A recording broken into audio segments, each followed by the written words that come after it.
ಲಾಕ್ಡೌನ್ನಿಂದಾಗಿ ಮಂಗಳೂರು ನಗರದ ಮಾಲ್ಗಳಲ್ಲಿ ಬಟ್ಟೆ ಬರೆ ಚಪ್ಪಲಿ ಮೊದಲಾದ ಅಂಗಡಿಗಳಲ್ಲಿ ಕೆಲಸ ಮಾಡುತ್ತಿದ್ದ ಸಾವಿರಾರು ಸಂಖ್ಯೆಯ ಹಿಂದುಳಿದ ವರ್ಗದ ನೌಕರರು ಕೆಲಸವಿಲ್ಲದೆ ಸಂಕಷ್ಟದಲ್ಲಿದ್ದು ಅವರಿಗೆ ಸರ್ಕಾರ ತುರ್ತಾಗಿ ಪ್ಯಾಕೇಜ್ ಘೋಷಿಸಬೇಕೆಂದು ದಕ್ಷಿಣ ಕನ್ನಡ ಜಿಲ್ಲಾ ಕಾಂಗ್ರೆಸ್ ಹಿಂದುಳಿದ ವರ್ಗಗಳ ಘಟಕದ ಅಧ್ಯಕ್ಷ ವಿಶ್ವಾಸ್ ಕುಮಾರ್ ದಾಸ್ ಒತ್ತಾಯಿಸಿದ್ದಾರೆ. ದೇವಸ್ಥಾನದ ಅರ್ಚಕರಿಗೆ ಗೌರವಧನ ಘೋಷಿಸಿರುವುದು ಸ್ವಾಗತಾರ್ಹ.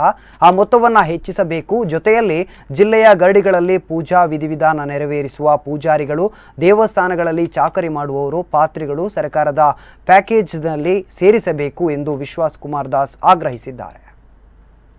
ರಾಜ್ಯದಲ್ಲಿ ಹಾಗೂ ಜಿಲ್ಲೆಯಲ್ಲಿ ಇರುವಂತಹ ಹಿಂದುಳಿದ ವರ್ಗದಕ್ಕೆ ನಿರಂತರ ಅನ್ಯಾಯ ಆಗುತ್ತಾ ಬಂದಿದೆ. ಹಾಗೆ ಈ ಕೋವಿಡ್ ಸಂದರ್ಭದಲ್ಲಿ ಕೂಡ ನಮ್ಮ ಬಡ ಜನರು ಬಹಳ ಸಂಕಷ್ಟದಲ್ಲಿರುವಂತಹ ಪರಿಸ್ಥಿತಿಯಲ್ಲಿ ಏನು ಸರ್ಕಾರ ಪ್ಯಾಕೇಜ್ ಘೋಷಣೆ ಮಾಡಿದೆ, ಇದೊಂದು ಭರವಸೆ ರಹಿತ ಪ್ಯಾಕೇಜ್ ಅಂತ ಹೇಳಿಕೆ ನಾನು ಇಚ್ಛೆ ಪಡ್ತೇನೆ. ನಮ್ಮ ಈಗಾಗಲೇ ಹಲವಾರು ವೃತ್ತಿಪರ